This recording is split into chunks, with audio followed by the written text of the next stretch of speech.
अच्छा देखो, फिर से स्टार्ट करते हैं ये चैप्टर थार्मोडायनामिक्स। थार्मोडायनामिक्स तो सबसे पहले बताएंगे यहां पर सिस्टम का डेफिनेशन। सिस्टम का डेफिनेशन क्या था? सिस्टम इज एन ऑब्जेक्ट और quantity of matter chosen for observation separately from the rest of the universe. ये बताए थे, नोट से देख लेना।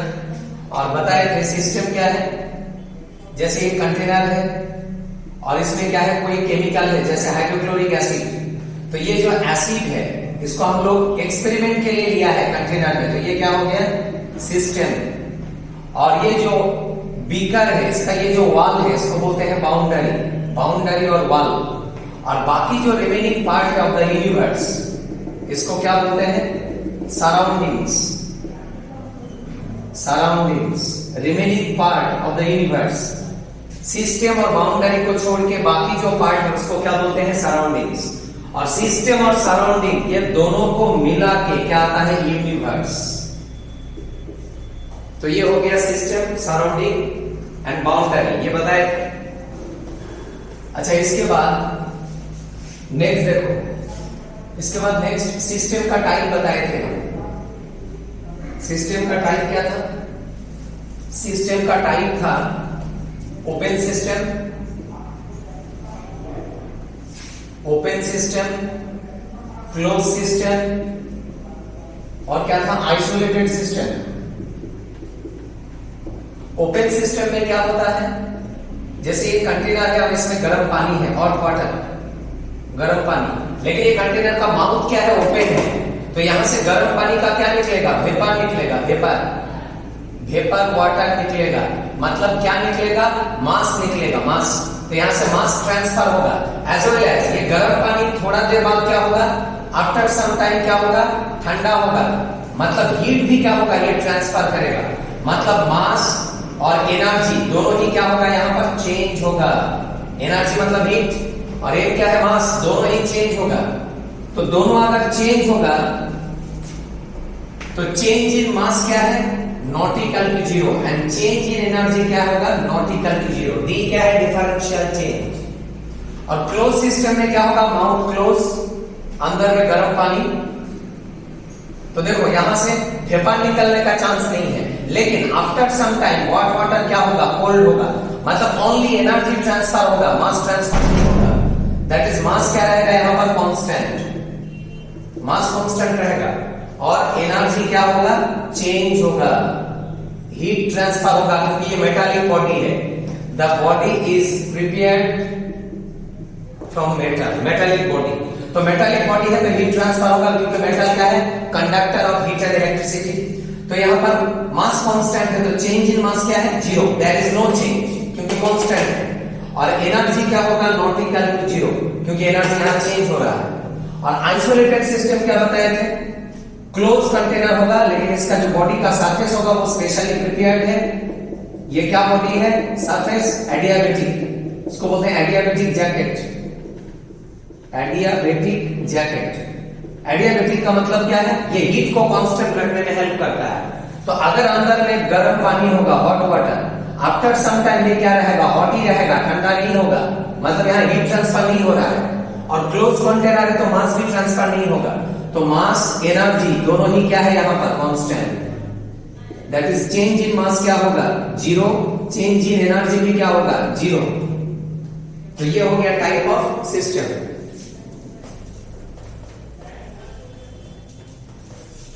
इसके बाद प्रोसेस का डेफिनेशन क्या है? प्रोसेस बताए थे। प्रोसेस का डेफिनेशन, प्रोसेस क्या है? जब एक सिस्टम का प्रॉपर्टी विद टाइम चेंज होगा तब उसको क्या बोलते हैं? प्रोसेस। फॉर एग्जाम्पल जैसे देखो यहां पर, ये यहां पर क्या है? Hydrochloric acid. इसका प्रॉपर्टी क्या है? Acidic property.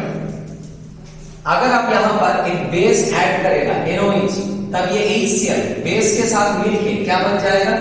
सॉल्ट बन जाएगा, NaCl, सॉल्ट बन जाएगा। तो बताओ प्रॉपर्टी क्या है यहां पर? सेम है कि चेंज हो गया? प्रॉपर्टी चेंज हो गया तो हम क्या बोलेंगे? यहां पर एक प्रोसेस चल रहा है, process is going on.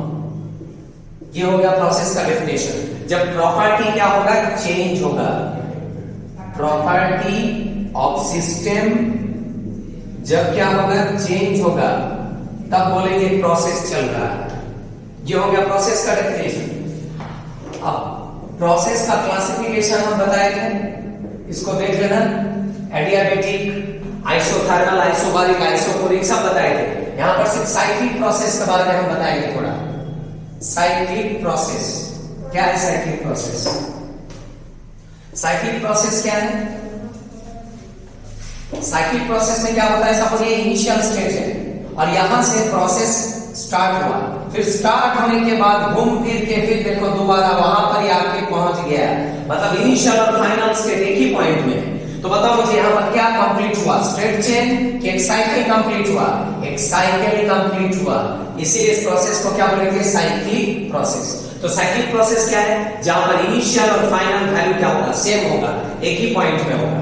Here initial value is equal to final value, मतलब जहां से आया है वहां पर ही पहुंचेगा, आफ्टर परफॉर्मिंग द चेंजेस वहां पर ही पहुंचेगा। ये हो गया साइक्लिक प्रोसेस। याद रखना इनिशियल और फाइनल वैल्यू सेम होगा साइक्लिक प्रोसेस के लिए। और क्या क्या चीज बताए थे, स्टेट फंक्शन। स्टेट फंक्शन क्या है? स्टेट फंक्शन क्या है? वो फंक्शन है which depends, जो डिपेंड करता है किसके ऊपर, which depends on initial and final state, जो इनिशियल और फाइनल स्टेट के ऊपर डिपेंड करता है, मतलब जिसका दो वैल्यू होगा, इनिशियल और फाइनल वैल्यू दोनों स्टेट के ऊपर डिपेंड करता है। एग्जाम्पल क्या है, बहुत सारे एग्जाम्पल, प्रेशर, वॉल्यूम, टेम्परेचर, मोल, ये चारों क्या है, स्टेट वेरिएबल्स। कहां मिलता है, gaseous state, states of matter में मिलेगा, जहां बॉयल्स लॉ, चार्ल्स लॉ ये सब है। प्रेशर, वॉल्यूम, टेम्परेचर, मोल, और क्या क्या है, internal energy, enthalpy, Gibbs free energy, Helmholtz free energy, chemical potential, heat capacity eight constant pressure, heat capacity eight constant volume, ये सब क्या है, थर्मोडायनामिक फंक्शन, थर्मोडायनामिक फंक्शन। तो ये हो गया स्टेट वेरिएबल, ये हो गया थर्मोडायनामिक फंक्शन, और ये सब को मिला के क्या है, all are state functions. State functions because ये सब डिपेंड करता है किसके ऊपर, इनिशियल और फाइनल स्टेट के ऊपर। मतलब P क्या है, P का दो वैल्यू होगा, P1 एंड P2, E का दो वैल्यू होगा, E1 एंड E2, मतलब दो दो value, initial final, initial final, दो दो वैल्यू जिसका होता है वही है स्टेट फंक्शन। टेम्परेचर का भी दो दो वैल्यू होता है, T1 T2, मतलब which depends on initial and final state, initial and final state। तो ये हो गया स्टेट फंक्शन। और जब भी आप इंटीग्रेट करेंगे स्टेट फंक्शन, जैसे अगर आप इंटीग्रेट करेगा dt, इसको इंटीग्रेट करने से क्या आएगा, t, लेकिन लिमिट लेने से ये आएगा T1 T2। अभी बताया हम ये स्टेट फंक्शन है, इसका दो वैल्यू आएगा, इनिशियल फाइनल।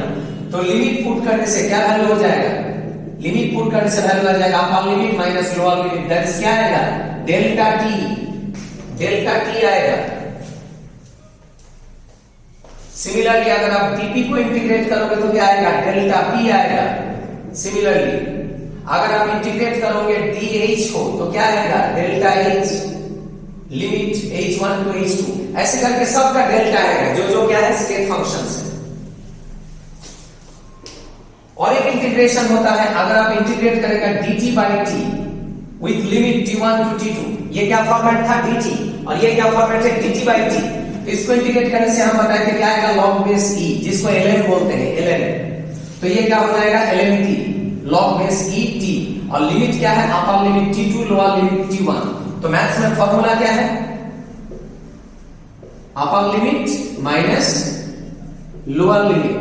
और एक फॉर्मूला है अलजेब्रा में, वो क्या है, log n minus log n। क्या होता है मैथ्स में, log m बाई n, ये होता है फॉर्मूला। फर्दर इसको लिख सकते हैं ln t2 by t1, since log base e को ln बोलते हैं, तो ये हो गया ln t2 बाई t1।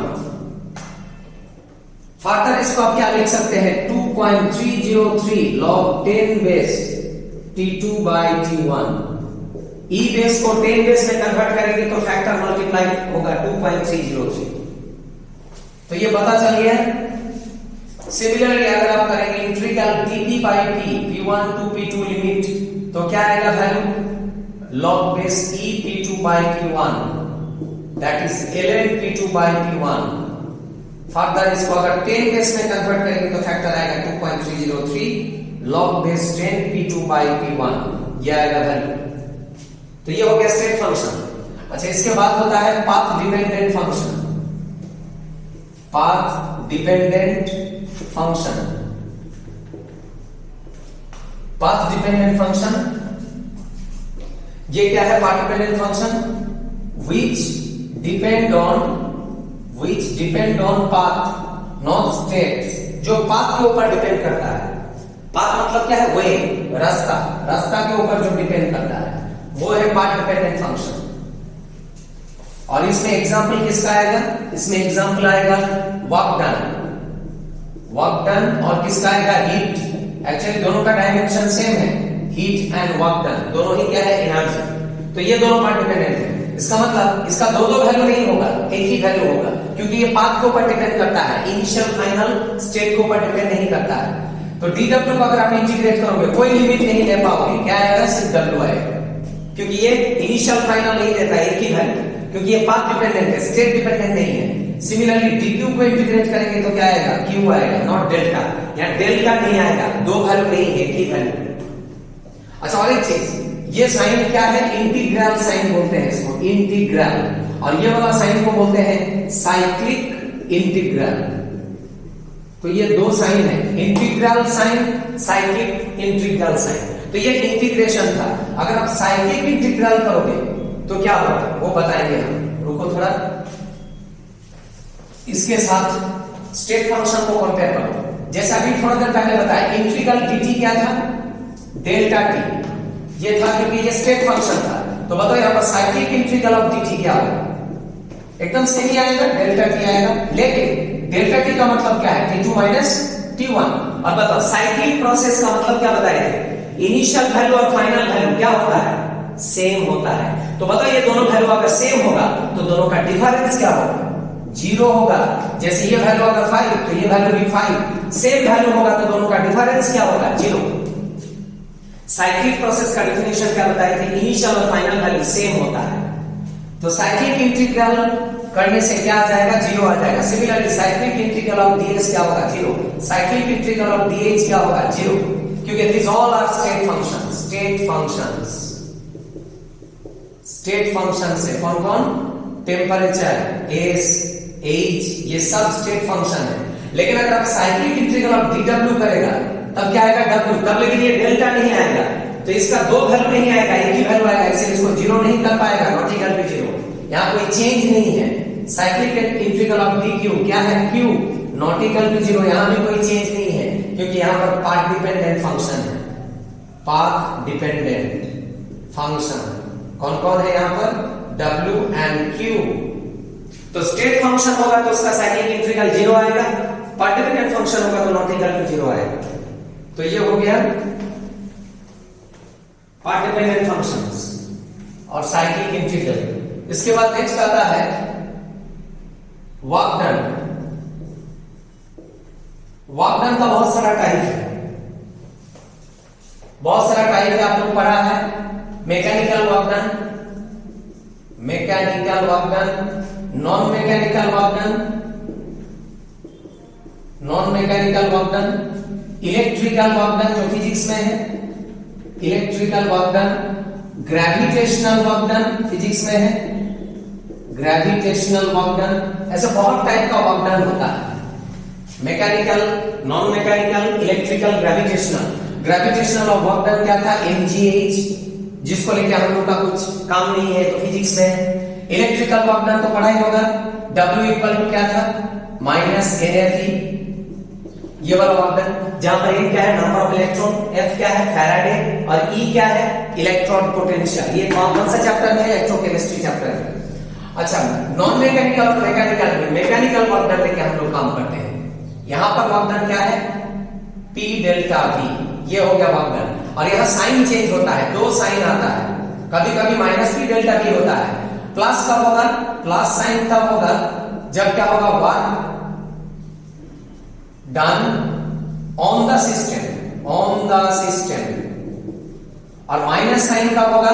जब होगा work done by the system. जब सिस्टम खुद वर्क करेगा तो उसका एनर्जी लॉस होगा, इसलिए नेगेटिव साइन। और ये कब होता है? जब होता है कंप्रेशन ऑफ गैस। और ये कब होता है? जब क्या होता है? Expansion of gas. तो ये मैकेनिकल वर्क कर लेके हम लोग काम करेंगे। अब ये जो एक्सप्रेशन है इसको डिराइव करके हम लिख के भेजा था आप लोग नोट्स में, उसको देख लेना। अभी हम फर्स्ट लॉ ऑफ थर्मोडायनेमिक्स में जाएंगे। फर्स्ट लॉ ऑफ थर्मोडायनेमिक्स क्या था? First law of thermodynamics, first law of thermodynamics statement हम यही लिखेंगे, बताए थे। क्या था स्टेटमेंट? एनर्जी कंजर्वेशन लॉ है। Energy can neither be created nor be destroyed, only it can be transformed from one form into another form. एक form से दूसरा फॉर्म में कन्वर्ट कर सकते हैं। ये तो पता ही है आप लोगों को। एनर्जी क्रिएट नहीं होता है, एनर्जी डिस्ट्रॉय नहीं होता है, एनर्जी सिर्फ ट्रांसफॉर्म होता है। जैसे इलेक्ट्रिकल एनर्जी किस में कन्वर्ट होगा? Kinetic energy. हीट एनर्जी किस में कन्वर्ट होगा? Electrical energy. मतलब एनर्जी में कन्वर्ट होता है, क्रिएट नहीं होता है या डिस्ट्रॉय नहीं होता है। तो जो भी है ये फर्स्ट लॉ ऑफ थर्मोडायनेमिक्स का स्टेटमेंट है। और इसका मैथमेटिकल एक्सप्रेशन क्या था? जैसे एक बॉडी है, बॉडी मींस सिस्टम, इसका इंटरनल एनर्जी क्या है? E1 initial energy.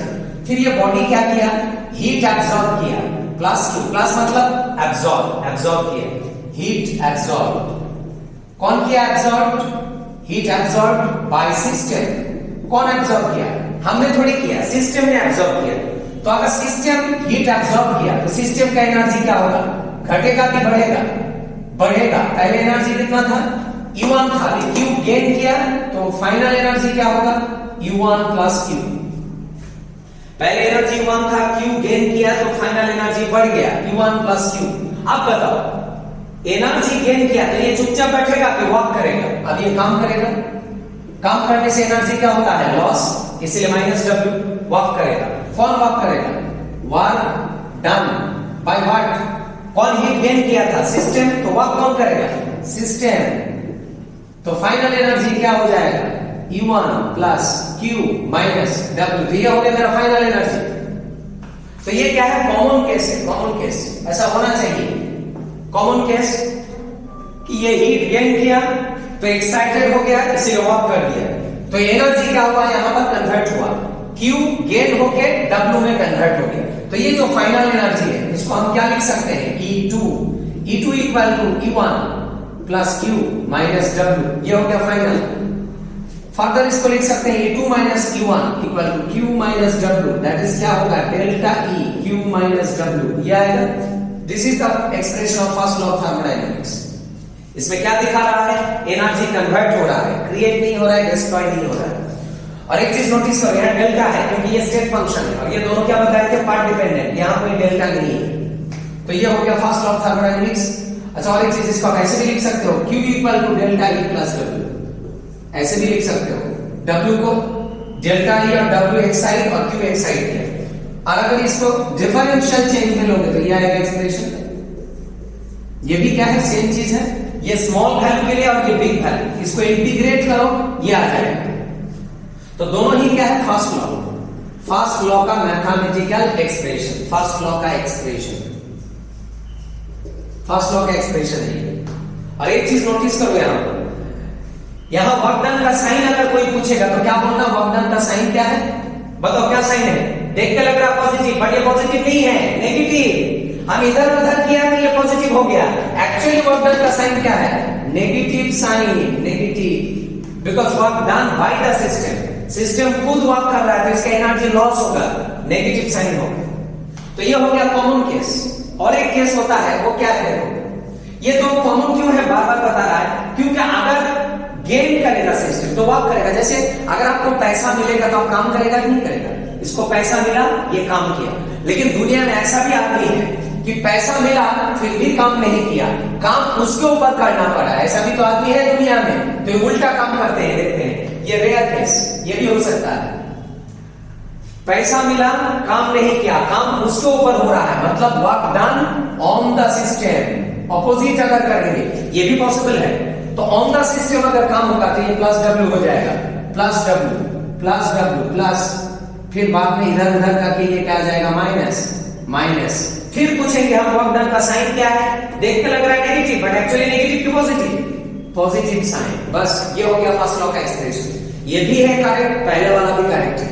ये तब होगा जब work done on the system, और पहले वाला कब होगा, जब बाय द सिस्टम होगा। तो दोनों एक्सप्रेशन करेक्ट है, पहले वाला ये वाला भी। और क्वेश्चन पढ़ के पता चल जाएगा आपको साइन क्या लेना है आपको, ऑन द सिस्टम है कि बाय द सिस्टम है, जो भी है। तो ये हो गया फर्स्ट लॉ का मैथमेटिकल एक्सप्रेशन। फिर इसका मॉडिफाइड फॉर्म बताए थे, मॉडिफाइड फॉर्म। अब मॉडिफाइड फॉर्म क्या क्या था, लिखो, modified form of first law of thermodynamics. First law of thermodynamics का मॉडिफाइड फॉर्म। तो फर्स्ट कंडीशन क्या है मेरा, एट कांस्टेंट प्रेशर। अगर प्रेशर कांस्टेंट होगा, प्रेशर कांस्टेंट मतलब आइसोबारिक प्रोसेस जिसके लिए चेंज इन प्रेशर क्या होता है, 0। तो बताओ फर्स्ट लॉ ऑफ थर्मोडायनामिक्स क्या था, dQ equal to dE plus dW। ये था फर्स्ट लॉ ऑफ थर्मोडायनामिक्स। और dW टोटल क्या होता है, dW mechanical plus dW non mechanical. Mechanical word का मतलब समझ में आता है ना, फिजिक्स में मैकेनिक्स है। तो ये मैकेनिकल वर्क डन, ये non mechanical work done. Mechanical work done क्या था हम लोग का, PdV for compression of gas. और non mechanical work done maximum time में क्या होता है, 0 होता है। तो आप लोग यहां 0 कंसीडर करेंगे। तो अगर ये 0 हो जाएगा तो टोटल वर्क डन क्या हो जाएगा, PdV। इसीलिए यहां पर ये टोटल वर्क डन क्या पुट करेंगे, PdV। तो यहां पर Q क्या है, हीट, E क्या है, इंटरनल एनर्जी, और W क्या है, वर्क डन। अभी जो हम लोग किया था यहां पर डेरिवेशन, ये क्या है, फर्स्ट लॉ है, फर्स्ट लॉ ऑफ थर्मोडायनामिक्स। तो फर्स्ट लॉ का ये हो गया मॉडिफाइड फॉर्म। अब हम कंडीशन पुट करेंगे। कंडीशन क्या है मेरा, कांस्टेंट प्रेशर। तो बताओ कांस्टेंट प्रेशर में ये एक्सप्रेशन क्या हो जाएगा, dQP। ये सफिक्स में P का मतलब क्या है, P कांस्टेंट है। एट कांस्टेंट प्रेशर हीट क्या हो गया, dQP। तो क्या हो जाएगा ये, dE प्लस PdV प्लस, देखो यहां पर और एक चीज करेंगे हम, ये खुद से किया हमने, VdP। बताओ ये कर सकते हैं कि नहीं कर सकते हैं, ये मुझे एक चीज बताओ, ये क्वांटिटी का वैल्यू कितना है, 0। अभी बताया dP क्या है, 0। प्रेशर कांस्टेंट है नहीं है, तो ये 0 है, मतलब क्या है, इसको हटाओ, यही एक्सप्रेशन आ रहा है नहीं आ रहा है। जैसे हम लोग लिखते हैं x को हम ऐसे लिख सकते हैं, नहीं लिख सकते हैं, x प्लस 0, क्या प्रॉब्लम है, x plus 0 equal to what, x। Similarly this plus 0 equal to what, यही आएगा कि नहीं आएगा। ये 0 क्वांटिटी लगा सकते हैं ना इसके साथ। अब देखो ये क्वांटिटी हमने क्यों लिया, ये लेने से एक लॉजिकल एक्सप्रेशन आ जाता है, E प्लस PV। ये पूरा को मिला के ये लिख सकते हैं, इसको ब्रेक डाउन करो, ये एक्सप्रेशन आ जाएगा, dQP। ये फॉर्मूला कहां पर है, मैथ्स में है। हम यहां नीचे थोड़ा बता देते हैं, देखो d of E plus PV का मतलब क्या है, this is dE plus d of PV। लिख सकते हैं कि नहीं लिख सकते हैं, dE plus d of PV। अब d ऑफ PV का मतलब क्या है, PdV प्लस VdP। देखो यही एक्सप्रेशन है कि नहीं है, यहां यही वाला एक्सप्रेशन। तो इसके जगह पर हम क्या लिख सकते हैं, ये लिख सकते हैं d of E plus PV। बस ये d of E plus PV लिख दिया यहां पर।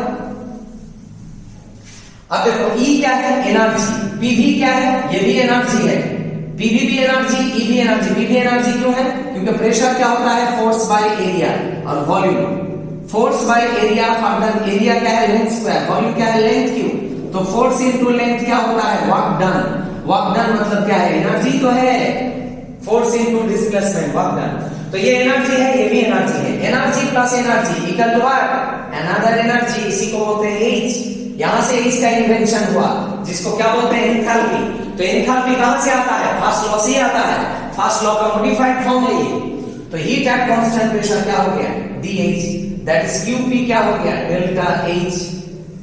तो ये दोनों एक्सप्रेशन बहुत इंपॉर्टेंट है, याद रखना, very very important. Heat at constant pressure enthalpy, heat at constant pressure enthalpy. यहां पर H क्या है?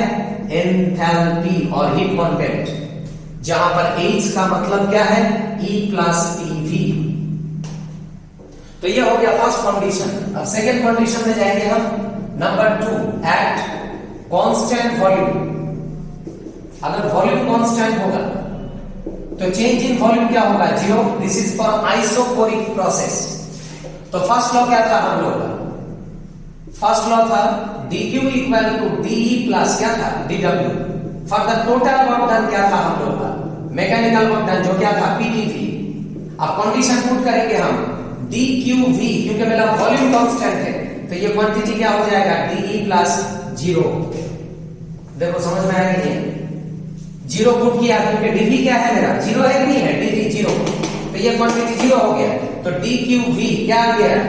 dE क्या आ गया एक्सप्रेशन। फर्दर इसको इंटीग्रेट करेंगे तो क्या आएगा? क्या आएगा? क्योंकि ये पार्ट डिपेंडेंट है और ये स्टेट फंक्शन है, तो डेल्टा आएगा। तो ये दोनों भी इंपॉर्टेंट है, हीट एट कांस्टेंट वॉल्यूम। तो कंपेयर करो, जब प्रेशर कांस्टेंट होता है तो एंथैल्पी, लेकिन जब वॉल्यूम कांस्टेंट होता है तो इंटरनल एनर्जी। प्रेशर कांस्टेंट तो H, वॉल्यूम कांस्टेंट तो E। फर्दर इसको क्या लिखा था? QP equal to delta H। तो डेल्टा E क्या है? QV, डेल्टा H क्या है? QP। कंपेयर करो, ये प्रेशर कांस्टेंट होने से और ये वॉल्यूम कांस्टेंट। लेकिन याद रखना, ये दोनों में ये रेयर केस में यूज होता है और ये क्या है? Very common. उसका रीजन बताए थे हम।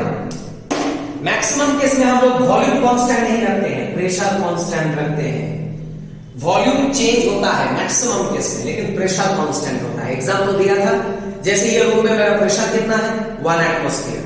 हम रास्ता में जाएंगे कितना प्रेशर होगा? 1 एटमॉस्फेयर। गुवाहाटी में जाएंगे 1 एटमॉस्फेयर। दिल्ली में जाएंगे 1 एटमॉस्फेयर। मतलब प्रेशर ऑलवेज कांस्टेंट होता है, लेकिन वॉल्यूम चेंज होता है। जैसे ये रूम में मेरा वॉल्यूम क्या है? कम है। रास्ता में जाएंगे तो वॉल्यूम क्या है? बढ़ जाएगा।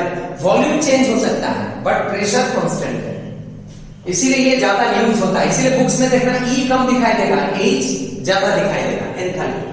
तो ये हो गया सेकंड कंडीशन।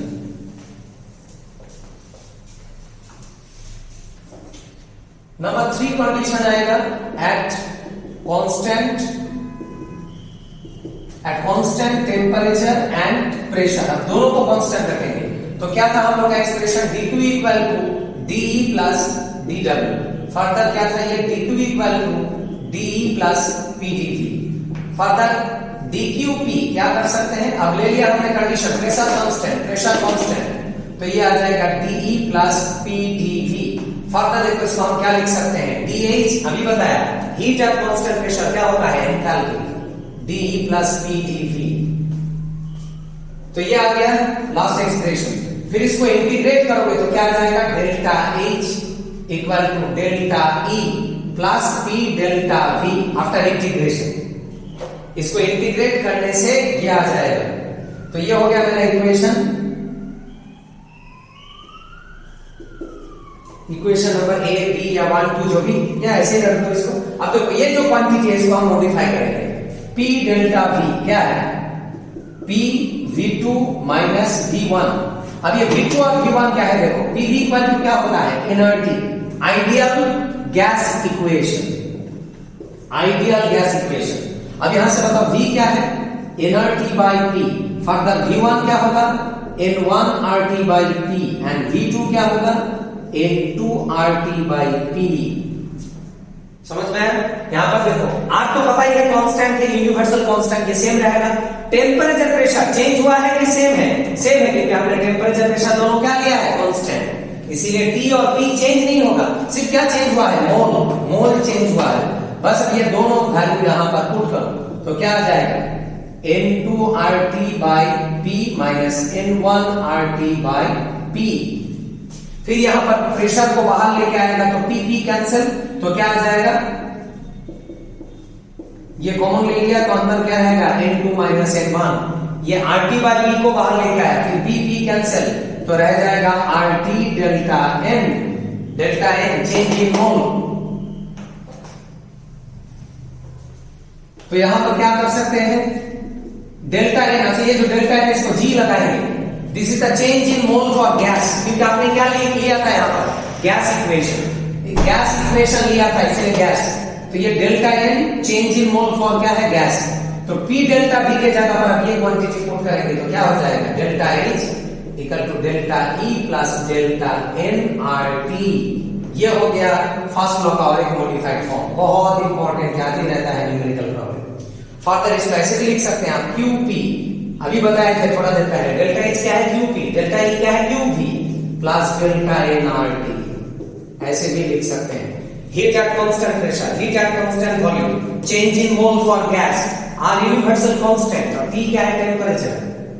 तो ये हो गया नंबर 3 कंडीशन। इसके बाद नंबर 4 कंडीशन देखो, एट कांस्टेंट हीट, अगर हीट कांस्टेंट होगा मतलब क्या होगा change in heat zero, adiabatic process, change in heat zero. तो फर्स्ट लॉ क्या था dq equal to dE plus dW, ये था एक्सप्रेशन।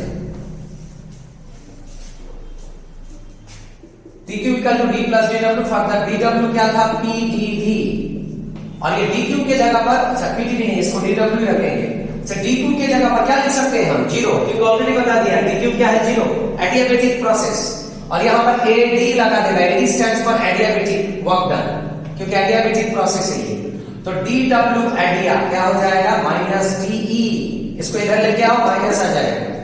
अच्छा already we have seen that Cv equal to क्या था dq by dt at constant v, ये था expression. Again heat at constant volume क्या होता है dE इंटरनल एनर्जी, आज ही बताया। तो यहां पर क्रॉस मल्टीप्लाई करो तो क्या हो जाएगा dE इक्वल टू क्या हो जाएगा Cv dt। अब ये d का वैल्यू यहां पुट करो तो ये हो जाएगा माइनस Cv dt, ये आ जाएगा। तो ये हो गया एडियाबैटिक वर्क डन। फर्दर इसको इंटीग्रेट करेंगे तो क्या होगा, इंटीग्रेट अगर करेंगे तो क्या होगा, इंटीग्रेशन करेंगे तो क्या होगा, ये पार्ट डिपेंडेंट है W आ जाएगा, और ये स्टेट फंक्शन है तो क्या आ जाएगा delta t। Further delta t क्या होता है T2 minus T1, that is क्या हो जाएगा एडियाबैटिक वर्क डन का, ये हो जाएगा फाइनल एक्सप्रेशन। अब इसको मॉडिफाई भी कर सकते हैं, इसको मॉडिफाई करेंगे तो क्या आता है देखते हैं। देखो नेक्स्ट इसको फिर से यहां पर लिखते हैं, एडियाबैटिक वर्क डन क्या मिल गया minus Cv T2 minus T1। अभी थोड़ा देर पहले बताया Pv इक्वल टू क्या होता है nRT, तो बताओ यहां से T क्या होगा Pv बाय nR।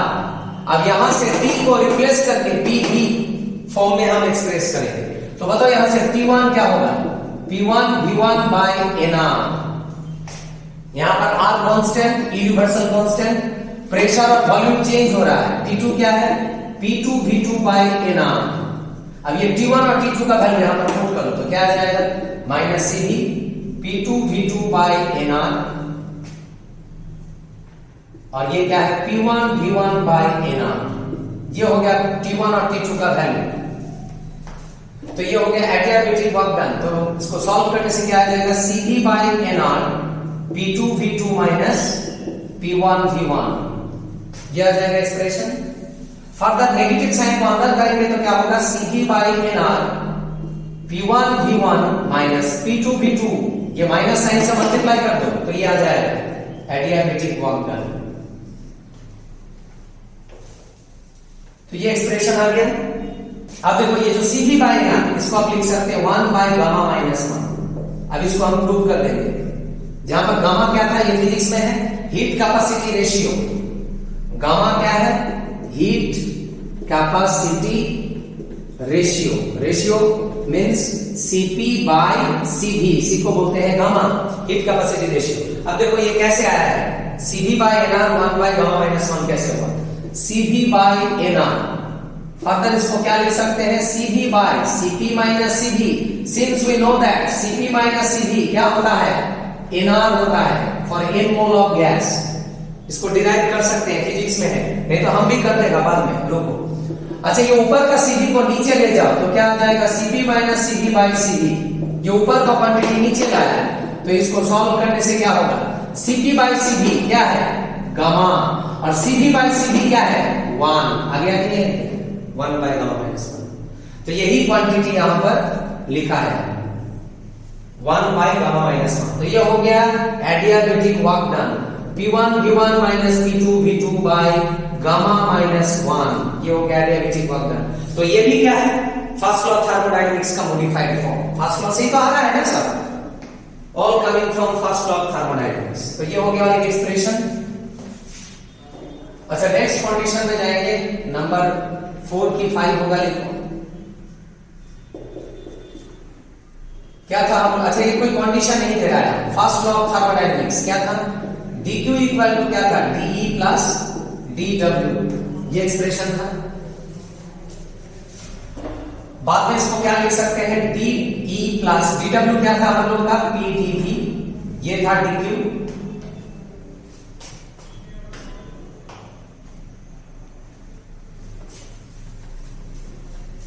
उसके बाद देखो क्या कर सकते हैं इसको, dq बाय dt, मतलब dt से डिवाइड किया तो ये भी क्या हो जाएगा, dE बाय dt प्लस ये क्या हो जाएगा, dV बाय dt। बताओ ये समझ में आया कि नहीं, dividing both sides by dt, सबको dt से डिवाइड किया, कर सकते हैं हम, dt कैंसिल करो यही आ जाएगा, तो dt से डिवाइड किया तो ये क्वांटिटी आ गया, आ गया। अब साइड में हम लेंगे आइडियल गैस इक्वेशन। क्या था ideal gas equation, PV equal to nRT, PV equal to nRT, या PV का पार्टी भी ले सकते हैं, ये n मोल गैस के लिए। तो बताओ अगर हम इसको डिफरेंशिएट करेंगे तो क्या होगा, बोथ साइड्स डिफरेंशिएट करेंगे तो क्या होगा, ये क्या होगा, PdV प्लस VdP। जब प्रेशर कांस्टेंट वॉल्यूम वेरी करेगा, जब वॉल्यूम कांस्टेंट प्रेशर वेरी करेगा, यहां प्रेशर कांस्टेंट वॉल्यूम वेरिएबल, यहां वॉल्यूम कांस्टेंट प्रेशर वेरिएबल।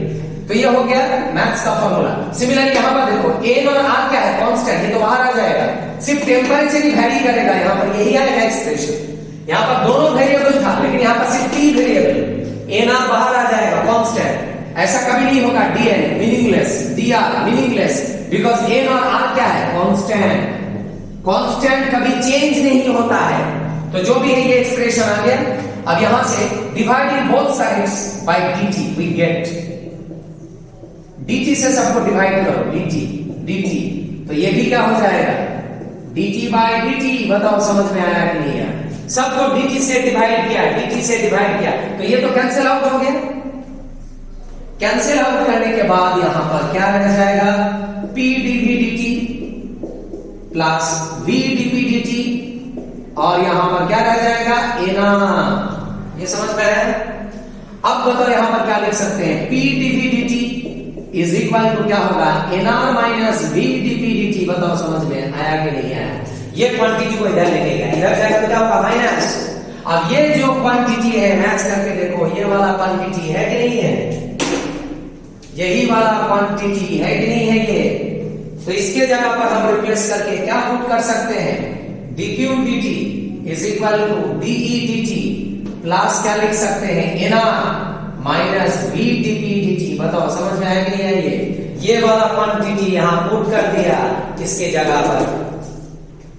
अब देखो हम यहां पर एक कंडीशन लेगा, वो क्या कंडीशन है, कांस्टेंट प्रेशर।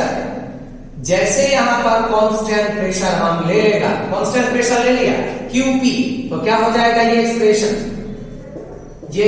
हो जाएगा, ये वाला क्वांटिटी जीरो हो गया, क्योंकि चेंज इन प्रेशर क्या है, जीरो, क्योंकि प्रेशर कांस्टेंट ले लिया। तो बताओ यहां पर ये क्वांटिटी अभी क्या हो गया, dH by dt। अजी बताया हीट एंड कांस्टेंट प्रेशर क्या है, एंथैल्पी। तो ये आ गया एक्सप्रेशन। फर्दर बताओ ये क्वांटिटी और ये क्वांटिटी क्या बताए थे हम, ये है Cp, ये है Cv, और ये क्या है ना। अच्छा ये जिसको दिखाई नहीं दे रहा है ये ऊपर लिखेगा, यहां से ये नीचे का पोर्शन दिखाई नहीं दे रहा है, ठीक है।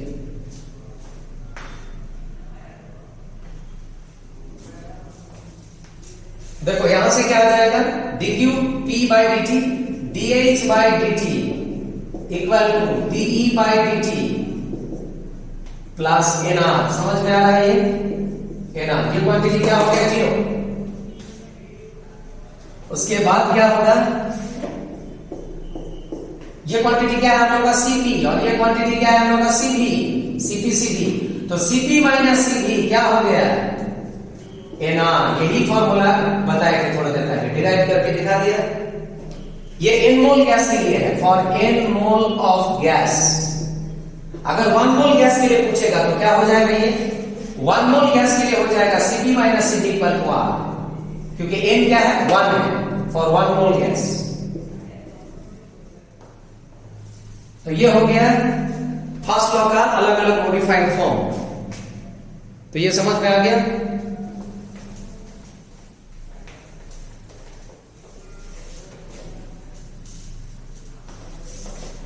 अच्छा, इसके बाद बताए थे जूल, अच्छा जूल नहीं sorry, number 5 condition at constant temperature. Constant temperature मतलब आइसोथर्मल। कांस्टेंट टेम्परेचर होगा तो चेंज इन टेम्परेचर क्या होगा, 0। अच्छा, और एक चीज यहां पर बताएंगे, जब टेम्परेचर कांस्टेंट होगा तो याद रखना इंटरनल एनर्जी क्या होगा, इंटरनल एनर्जी भी क्या होगा, कांस्टेंट होगा। कब होगा ये, only for ideal gas, only for ideal gas. कहां पर पढ़ा था ये, स्टेट्स ऑफ मैटर में। आइडियल गैस मतलब क्या होता है, थियोरेटिकल गैस, जो थ्योरी ओबे करता है। क्या थ्योरी, आइडियल गैस में क्या है, there is no force of attraction और रिपल्शन। गैस मॉलिक्यूल फाइट नहीं करता है। तो अगर टेम्परेचर कांस्टेंट होगा तो गैस मॉलिक्यूल का काइनेटिक एनर्जी भी कांस्टेंट होगा। Kinetic energy constant, that is internal energy भी कांस्टेंट ही होगा। तो इंटरनल एनर्जी E अगर कांस्टेंट होगा तो चेंज इन इंटरनल एनर्जी क्या होगा, 0। देयर इज ए 0 चेंज, क्योंकि कांस्टेंट है, नो चेंज। तो फर्स्ट लॉ क्या था, फर्स्ट लॉ थर्मोडायनामिक्स था dq equal to dE plus dW। ये था एक्सप्रेशन। तो यहां पर D का वैल्यू क्या हो गया, 0, क्योंकि इंटरनल एनर्जी 0। जब टेम्परेचर क्या होगा, कांस्टेंट, तो क्या पता चल गया, dQt इक्वल टू dW। जब टेम्परेचर कांस्टेंट होगा तो हीट क्या हो जाएगा, वर्क डन के साथ equal, only for ideal gas, not for real gas. Real gas का टेम्परेचर कांस्टेंट होने से भी इंटरनल एनर्जी चेंज हो सकता है, आइडियल के लिए इंटरनल एनर्जी 0।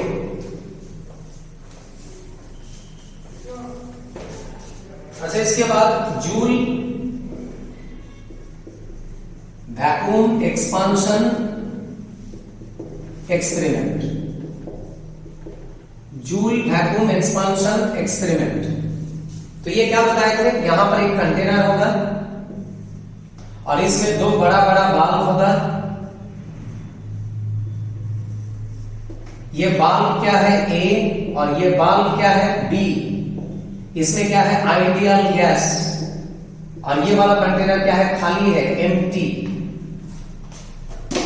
इसमें क्या है, गैस है, तो इसमें प्रेशर होगा, सपोज P प्रेशर, और ये खाली है तो ये इसमें प्रेशर 0। और ये दोनों बाल्ब के बीच में क्या है, स्टॉप कॉक है, stopcock at the middle. इसको ओपन करेगा तो गैस यहां से यहां जाएगा। तो ये दोनों कंटेनर कहां पर है, पानी में इमर्ज है, अंदर में क्या है, पानी। तो पानी के अंदर ये दोनों बाल्ब है। अब एक चीज देखो, ये कंटेनर लेकिन क्लोज है, कहीं पर भी होल नहीं है, तो गैस का मास क्या होगा, चेंज होगा कि कांस्टेंट, कांस्टेंट रहेगा, क्योंकि कंटेनर क्या है, क्लोज, कहीं भी होल नहीं है। तो क्लोज कंटेनर में गैस है, मतलब क्या है, मास कांस्टेंट। मास कांस्टेंट होगा, मास ऑफ गैस कांस्टेंट, और मास कांस्टेंट होगा तो क्या होगा, हीट कांस्टेंट, एनर्जी कांस्टेंट।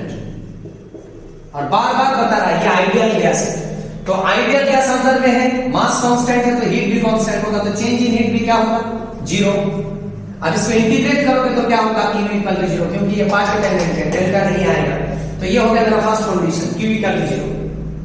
अब ये स्टॉप कॉक को धीरे धीरे खोलना है, तो गैस क्या होगा, ये कंटेनर से ये कंटेनर में जाएगा। क्यों, क्योंकि गैस को एक्सपांड होना है, गैस ऑलवेज मैक्सिमम वॉल्यूम में रहना चाहता है।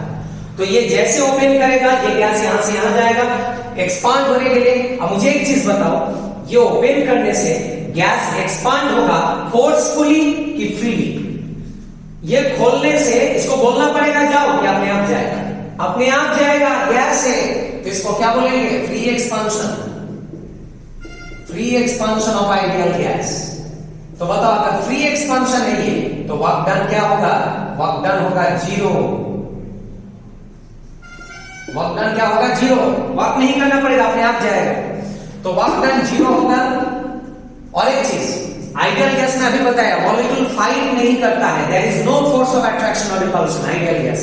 तो इसको अगर ओपन करेंगे थोड़ा काइनेटिक एनर्जी तो बढ़ेगा, लेकिन टेम्परेचर चेंज नेग्लिजिबल के बराबर होगा, क्योंकि आइडियल गैस है। तो यहां पर हम टेम्परेचर कांस्टेंट भी मान लेंगे, that is change in temperature also क्या होगा 0। इंटीग्रेट करने से क्या आ जाएगा डेल्टा टी 0। तो ये हो गया मेरा और एक कंडीशन, ये सब अलग अलग कंडीशन। और अभी बताया आइडियल गैस के लिए क्या होता है, टेम्परेचर कांस्टेंट होने से क्या होता है, इंटरनल एनर्जी भी क्या होता है कांस्टेंट। अभी बताया थोड़ा देर पहले, इंटरनल एनर्जी भी क्या होता है कांस्टेंट। तो चेंज इन इंटरनल एनर्जी भी क्या होगा 0, दैट इज डेल्टा ई क्या होगा 0। तो ये भी मैथमेटिकल एक्सप्रेशन हो गया, मतलब यहां पर जितना भी क्वांटिटी है सब क्या है 0। क्या क्या कंडीशन मिल गया यहां पर, जूल वैक्यूम एक्सपांशन एक्सपेरिमेंट में W क्या होगा 0, डेल्टा E क्या होगा 0, Q क्या होगा 0, डेल्टा T क्या होगा 0, all quantities are 0। This is a imaginary case, not real. Ideal means theoretical, not real. तो ये हो गया जूल वैक्यूम एक्सपांशन एक्सपेरिमेंट। इसके बाद हेडिंग करो expression of work done. Work done during isothermal and reversible change. Work done during isothermal and reversible change. Isothermal और reversible change के लिए वर्क डन। तो क्या था वर्क डन का एक्सप्रेशन dW इक्वल टू क्या था PdV, हम लोग जानते हैं। देयरफॉर W क्या होगा integral dW equal to integral PdV, होगा कि नहीं होगा। इसको इंटीग्रेट करो आएगा ना ये, फिर dW की जगह पर क्या लिख सकते हैं PdV, क्योंकि dW क्या है PdV। फर्दर P को रिप्लेस करके क्या लिख सकते हैं nRT by V dV, ये लिख सकते हैं। Since we know that PV equal to क्या होता है nRT, तो P क्या होगा nRT by V, ये होगा एक्सप्रेशन। यही वाला वैल्यू यहां पर लिखा है। अब देखो nR क्या है कांस्टेंट, बाहर आ गया, अंदर में रह गया T by V dV, ये हो गया वर्क डन का एक्सप्रेशन। अब हम कंडीशन पुट करेंगे आइसो मतलब आइसोथर्मल, मतलब क्या कांस्टेंट टेम्परेचर कांस्टेंट। तो अब क्या होगा टेम्परेचर भी बाहर आएगा, जो चीज कांस्टेंट होता है वो बाहर आता है, और जो वेरिएबल होता है वो अंदर रहता है इंटीग्रल साइन के अंदर। तो इसको इंटीग्रेट करेंगे तो क्या आएगा बताए थे हम, लिमिट लेके dV by V क्या हो जाएगा ln V2 by V1, ये आ जाएगा वर्क डन का एक्सप्रेशन। REV का मतलब reversible, reversible isothermal work done. तो ये आ गया वर्क डन। फर्दर इसको अगर आप मल्टीप्लाई करोगे 2.303, तो ये एक्सप्रेशन हो जाएगा nRT log 10 base V2 by V1। ये था E बेस, ये है 10 बेस, ये हो गया आइसोथर्मल रिवर्सिबल वर्क डन। अच्छा यहां से और एक चीज लिख सकते हैं हम, रिवर्सिबल आइसोथर्मल वर्क डन क्या है 2.303 nRT log 10 base P1 by P2, ये भी लिख सकते हैं आप। V2 by V1 को P1 by P2 भी लिख सकते हैं।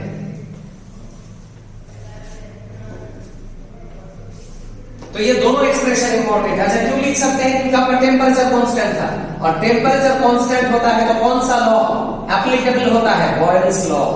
और बॉयल्स लॉ क्या था P1 by V1 equal to P1 V1 equal to क्या था P2 V2, ये था बॉयल्स लॉ। यहां से आता है P1 by P2 equal to what V2 by V1। वही किया हम, V2 by V1 के जगह पर क्या लिख दिया P1 by P2।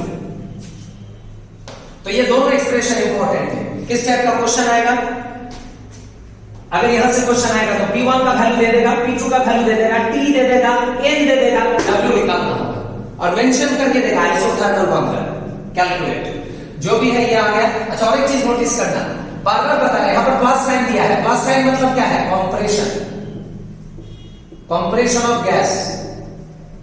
लेकिन अगर माइनस साइन होगा वर्क डन पॉजिटिव। अगर एक्सपांशन होगा तो क्या हो जाएगा, वर्क डन नेगेटिव, तब यहां पर माइनस आ जाएगा। प्लस होगा जब कंप्रेशन ऑफ गैस होगा, माइनस कब होगा, जब एक्सपांशन, मतलब यहां माइनस भी हो सकता है।